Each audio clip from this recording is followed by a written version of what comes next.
My name, for those of you who haven't met me, I'm Sylvia James. I have the honor and privilege of serving as the Vice Chancellor for Finance and Administration.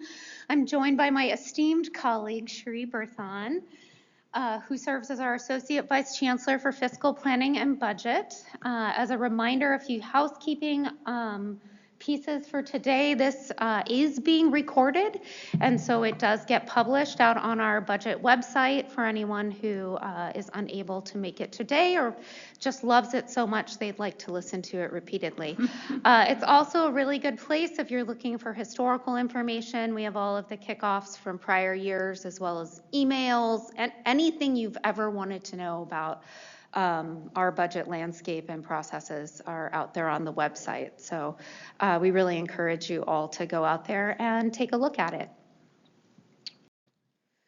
All right, I get to start with good news, which I feel like doesn't happen all that often. So we as a campus have been removed from enhanced monitoring.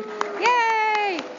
So for those of you who have been here for a few years, you may be aware that the University of Washington Tacoma campus had been placed under enhanced monitoring coming out of COVID due to our budget being in a deficit position, meaning that our expenditures were greater than the revenue projected to come in year over year. And so over a 3-year period, as we know here on campus and leading through budget cuts prior to the last 2 years, we have managed to have exited that enhanced monitoring program. I really want to thank our fiscal teams as well as program administrators out in their units and all of the other personnel that also, when you do that work, you have to actually draft and agree to a formal MOU with the broader University of Washington fiscal planning and budget. And as you can imagine, that takes a number of sets of eyes and partnership. And so thank you to all of you if you are someone that put in the time reading it or gathering data to substantiate the fiscal stewardship that we were embracing here at the campus. I think it's great timing and a wonderful place to at least have achieved that level of fiscal sustainability through a rigorous process with central fiscal planning and budgeting. So we're very excited about that. Another piece of good fiscal stewardship is that our reserves are still strong. We are sitting at approximately $28 million, which is 31% of our current year. Best practice likes you to stay around 30% as a higher education institution to try to weather times of entrenchment. So 31% is just where we'd like to be, and that is of our ongoing operating budget, which is our core. So that's when we talk about that later. That is what this process is meant to build. It is looking at our governmental funds and our dedicated revenue funds. So a few other quick updates. If you didn't hear, our Board of Regents were here this last week, and we had a really kind of historic day for the University of Washington Tacoma. One, we got to present to them our completed master plan, which was renewed this last year, and they approved issuance of our RFP for our dining and residence hall project, which has been in the works for over a decade, is my understanding, but we've been pushing for it really diligently here in the last 3 years. So that's a huge milestone for our campus. It'll bring approximately, fingers crossed, it's out on the streets now for developers to bid on it, but we'll bring approximately 500 beds onto campus and bring in our first traditional dining hall as well. So this expands a number of fantastic benefits for our students as well as our faculty and staff. And so we're really excited to start this next phase. So thank you to the just giant teams of people that have had to work on this, and for all of the people who have really been working on it, I think, especially in the student affairs side of the house for the last 10 years. So I think it's just something really wonderful to celebrate, and will also help with our retention and enrollment here on campus as well. So yay for that. Enrollment remains strong, so we are up and finally back over 5,000 this fall. So that's a huge milestone. And as Dr. Lang reminded us this morning, enrollment and retention is everyone's job. And so a huge shout out to all of us, no matter which role you play here at the university. Enrollment and bringing students on campus is something that is a part of everything that all of us do, and obviously plays a huge role in our budget development here on campus. And so it's really fantastic to be back over that 5,000 number. All right. It's me, yes. Take over. All right. Good afternoon, everyone. I'm Cherie Berthon, as Sylvia mentioned. I'd like to talk a little bit about the budget timeline that we have launched in relationship to the legislature's process and the university as a whole. That there are 3 budget processes happening simultaneously, one having huge impacts on the other. So first, the governor and the legislatures process. There was a request from the Office of Financial Management this year to not submit any new funding requests, only to submit like legally mandated, what we would call fixed and unavoidable increases. So the UW did have a one legally mandated cost increase that was submitted to the legislature back in September. Next month, around mid-December, the governor will put out his budget. Then the legislature begins in January. We'll meet until mid-March, and hopefully they will be done on time. There is every indication that they are going to be in another cut scenario going in. And we'll talk a bit about this, about the biennial versus annual effort, but we expect to have a final budget signed by the governor in April, if all goes well. At the same time, the University of Washington, my note about only discretionary submittals was actually related to the statewide request from OFM. So Seattle wasn't able to submit anything other than legally required. UW as a whole university will kick off budget for all of us December 1st. We will have to submit our tuition rate or our rate proposals, which are related to fee-based programs, by January 30th. Then we will have to submit our proposed budget in adaptive by the end of, by February 23rd. But it's not until late April, after the budget is passed and finalized in Olympia, that we will have final decisions from Seattle about the level, probably the level of cuts that we will be required to take. Last year it was late April, early May that we heard. This year they're shooting for late April. And so we are kicking off our process today. We will be working on tuition and fee-based rates in January. We hope to have everything finalized for our process in late February, and then in, or mid-February, excuse me. And then in March and April, Sylvia, Andy, and Chancellor Lang will meet with the president of the University of Washington and the provost to discuss our proposal and sort of the landscape, what's anticipated for the next several months at the university. And then finally, we will have to submit, once we learn what our I'm anticipating we will be asked to make more cuts. Once we have those final targets, we will have to submit those back into the budget system in May. So I like to share this as a universe of state spending. And they're actually working on an updated version of this. It's not ready yet, but this is put together through the state Senate. It's a great tool to visualize all that is happening in the state budget and treating it as a universe with planets that essentially are the size of, yeah, I see, there's the purple arrow is the University of Washington, and it's the amount of the state general fund allocation. So K-12 public schools, you can see, is by far the largest planet.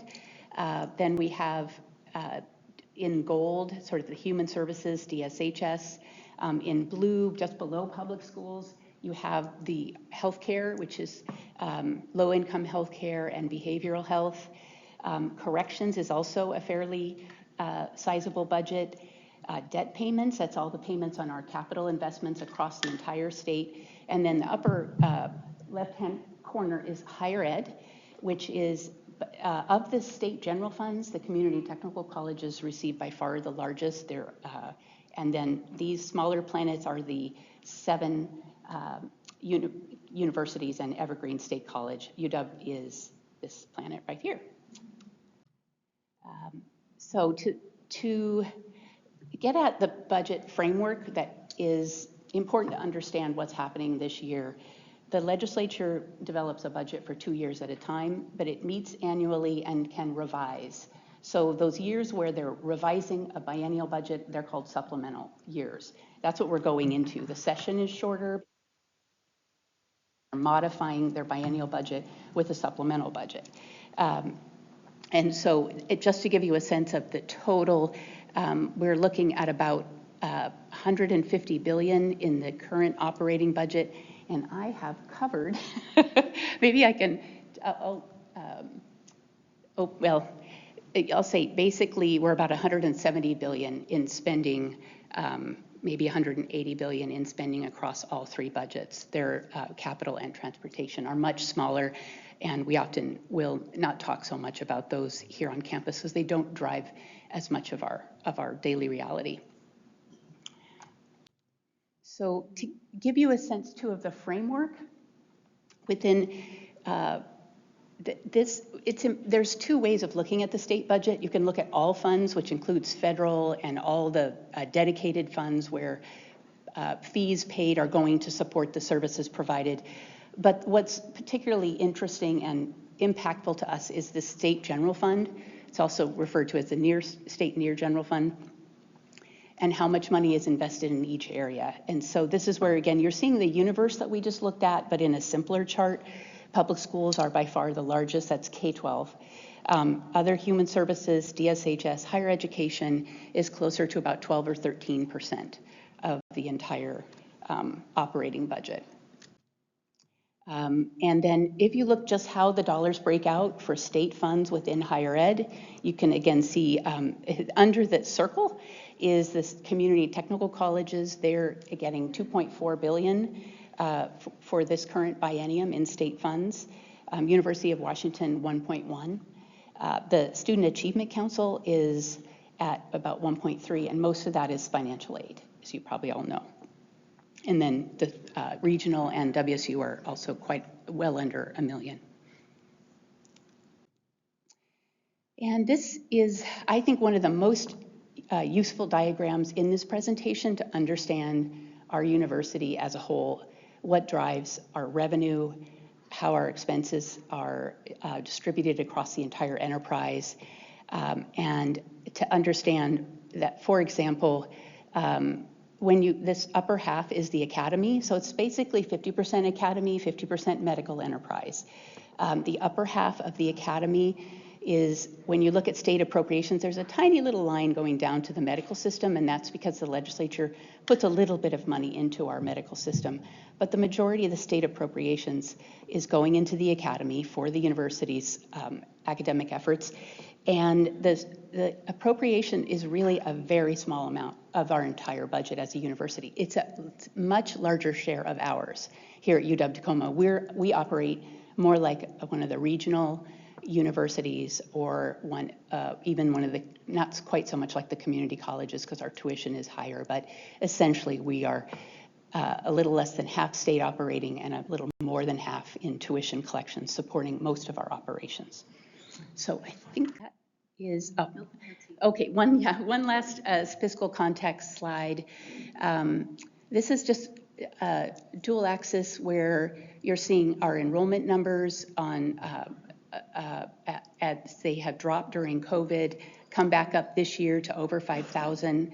And then on the left-hand axis, we are looking at the dollars in operating fee collections, in the state allocation, and in provisos. And so essentially, this is reflecting what I was just saying. It's a little less than half that comes from state funds from the legislature, a little more than half that's coming in through our tuition collections. Leave it there, okay.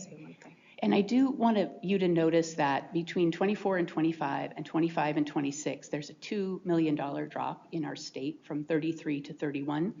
That is the cut that we experienced, and there were some increases, so our cut was closer to 3 million, but once they provided some additional funding for salary increases, our cut ended up closer to a net of 2.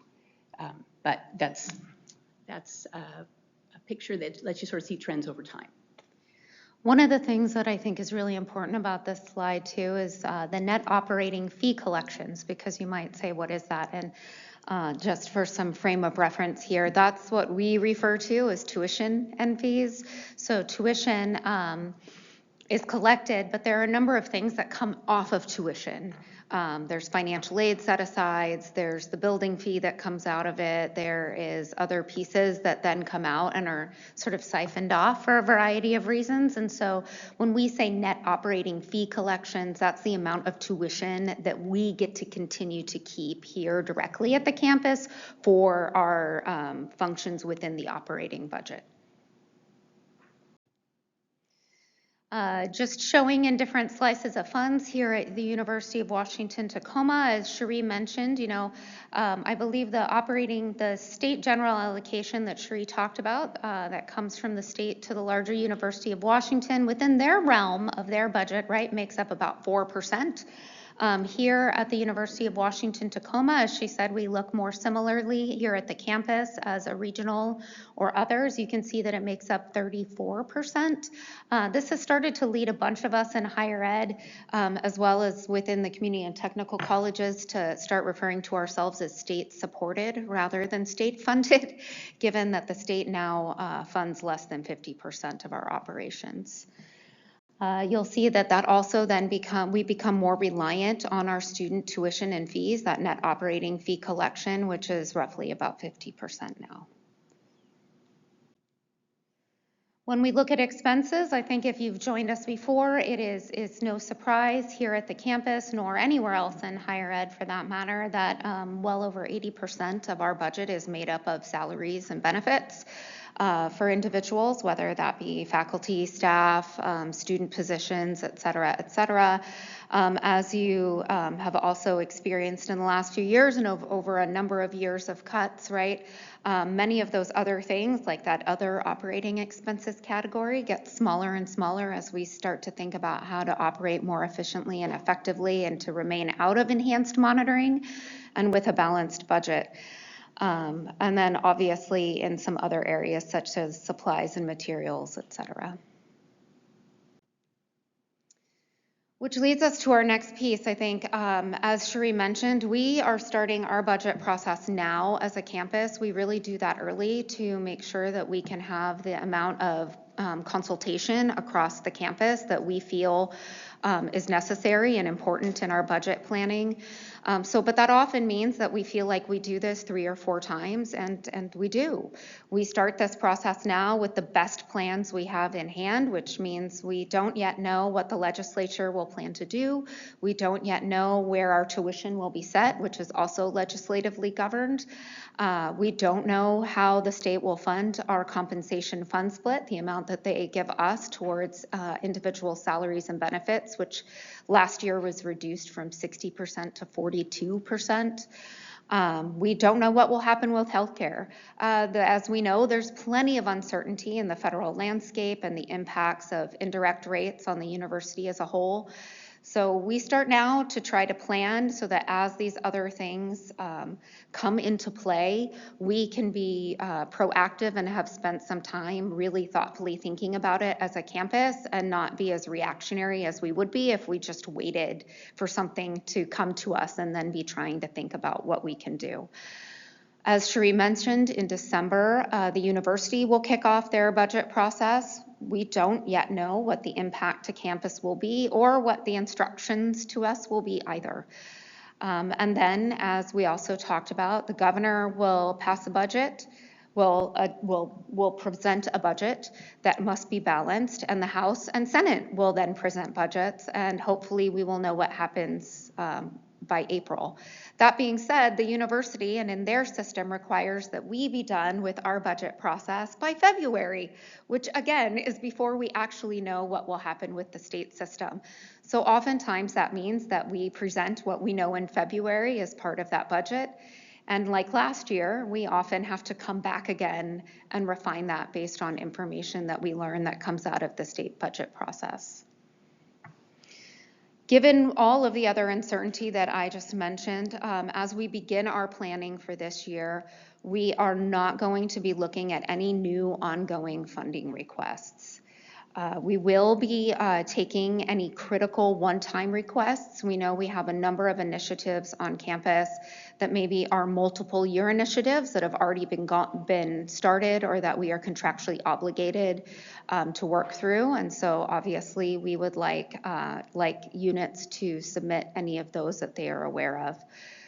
We will be looking at fixed and unavoidable cost increases. As Cherie talked about, we do know that there are bargained wage increases coming in already for next year.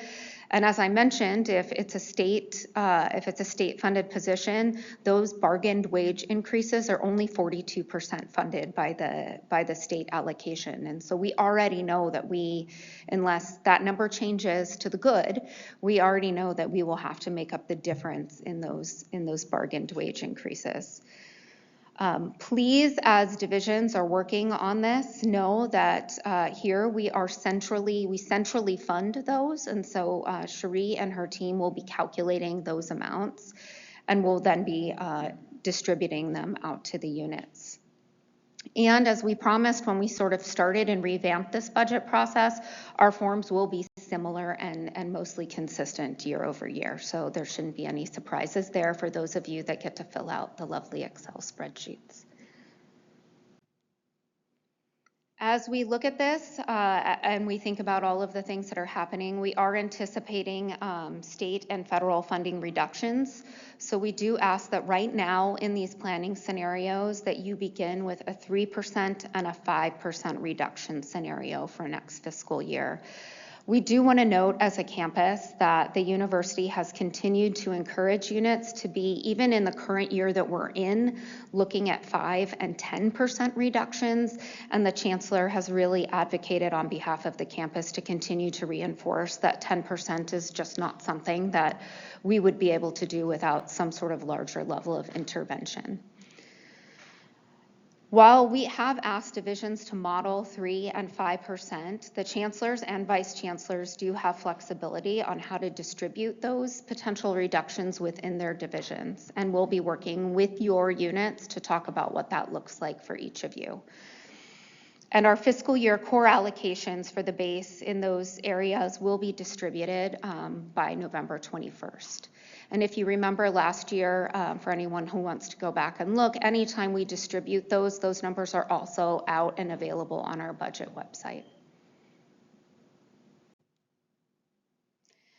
This is a piece that we talked about last year, but this year in particular, we want to make sure that we are really clear that if any positions are discussed in budget reductions, that we understand that it creates stress and anxiety for everyone. And given that such a large percentage of our core budget is made up of salaries and benefits, we want to make sure that those conversations and any conversations surrounding them are done confidentially and are not something that any employee ever hears out through whispers anywhere else. And so for that reason, we do ask, as forms are completed, that they not have individuals' names in them, that they list positions, and that you are making sure that you are consulting with our HR departments, whether it be Sarah Davies-Breen or Abby Zorn, before any of those items are ever put onto your forms. Additionally, as a campus, we have to work with the University of Washington Human Resources Department as well. And so this makes sure that we have enough time to work with that unit in Seattle to ensure that all of those conversations are happening and we're all in lockstep as we're moving forward. So please, if you have any questions about anything regarding that, reach out to our HR representatives and make sure that you're looking at our appendixes A and B in the budget instructions. We do have more detailed budget instructions out on the website that talk about how to go through those processes. Is this you or me? I can't remember. So as we look at these budget decisions, we obviously always make sure that we're tying them to our strategic plan and the goals that advance our strategic priorities. So once again, this year, you will be asked when you are putting things onto the forms to please talk about which goals and strategic priorities they include, and to be talking about what the impacts are. I think this is the most important part as we start to talk about and bring these recommendations into our budget advisory committee and have them provide feedback on those, and as they move through schools and their councils, all of those other pieces, it's important really for us to understand the qualitative and quantitative data that supports the decision-making that we have to put forward a complete and comprehensive budget package. So please make sure that as you're filling these out, you're tying them to our strategic plan and their priorities, and you're really pointing out what the qualitative and quantitative data and impacts are, especially when we're looking at cuts. All right, so to give you these dates are also out on our website, and just to walk through a few that are key here, we all will begin to work on budget planning, essentially beginning this week, next week, and we have until about mid-January. Each division will have its own timeline, so academic affairs will have a timeline for submissions to the EVC AA, and then each vice chancellor will be responsible for submitting their division's packages back to me no later than January 26th. But that means that they're going to need packages from their teams well before that, so they have time to consider and make final decisions.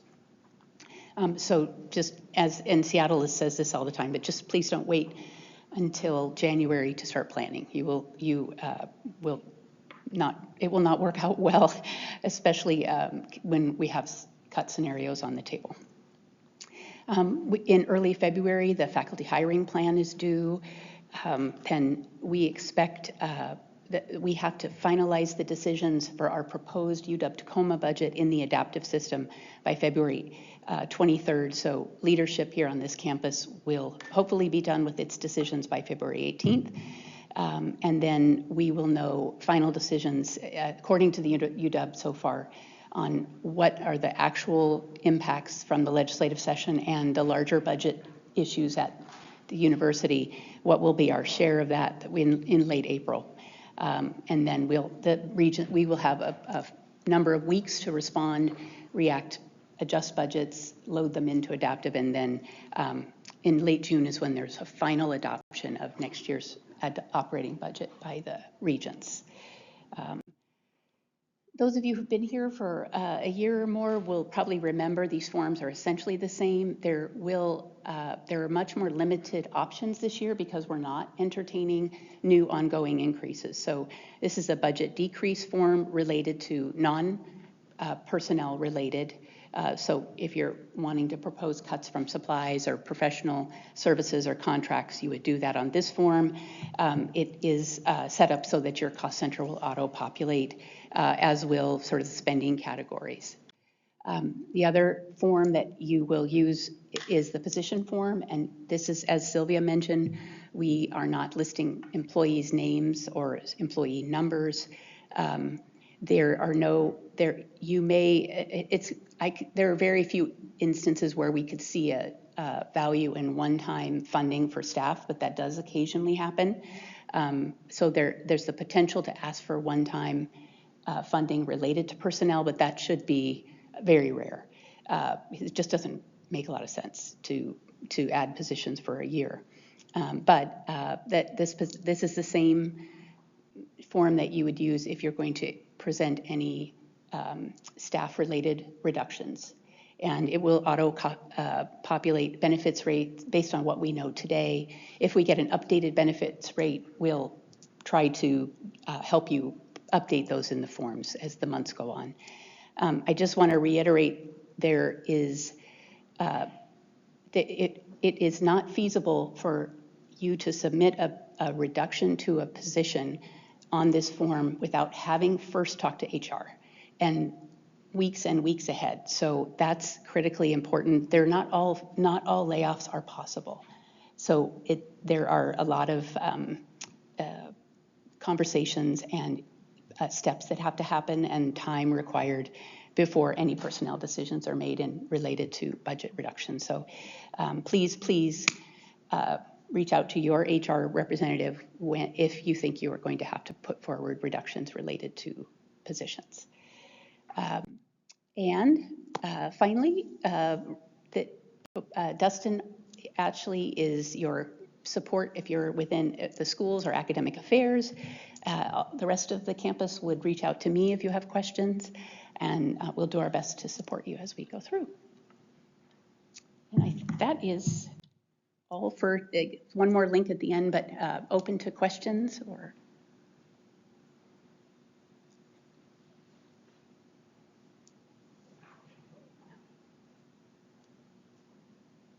Sorry, we've depressed you all into silence.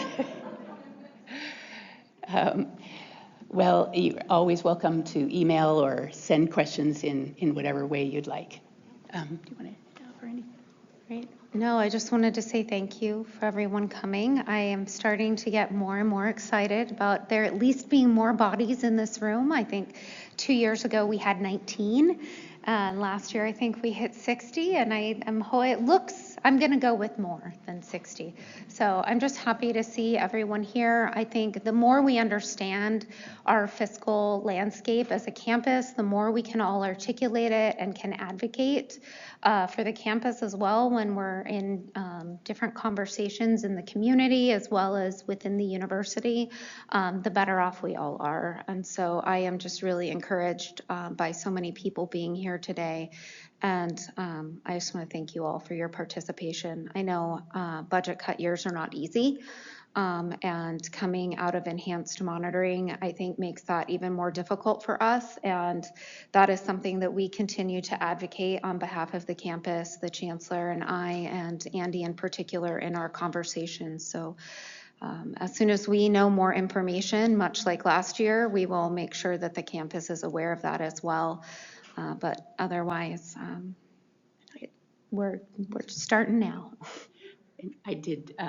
I should note, if you are ambitious and go right out there today, the forms aren't posted yet today. They will be posted tomorrow. So just give me 24 hours and we'll have forms posted for you. Great. Thank you, everyone.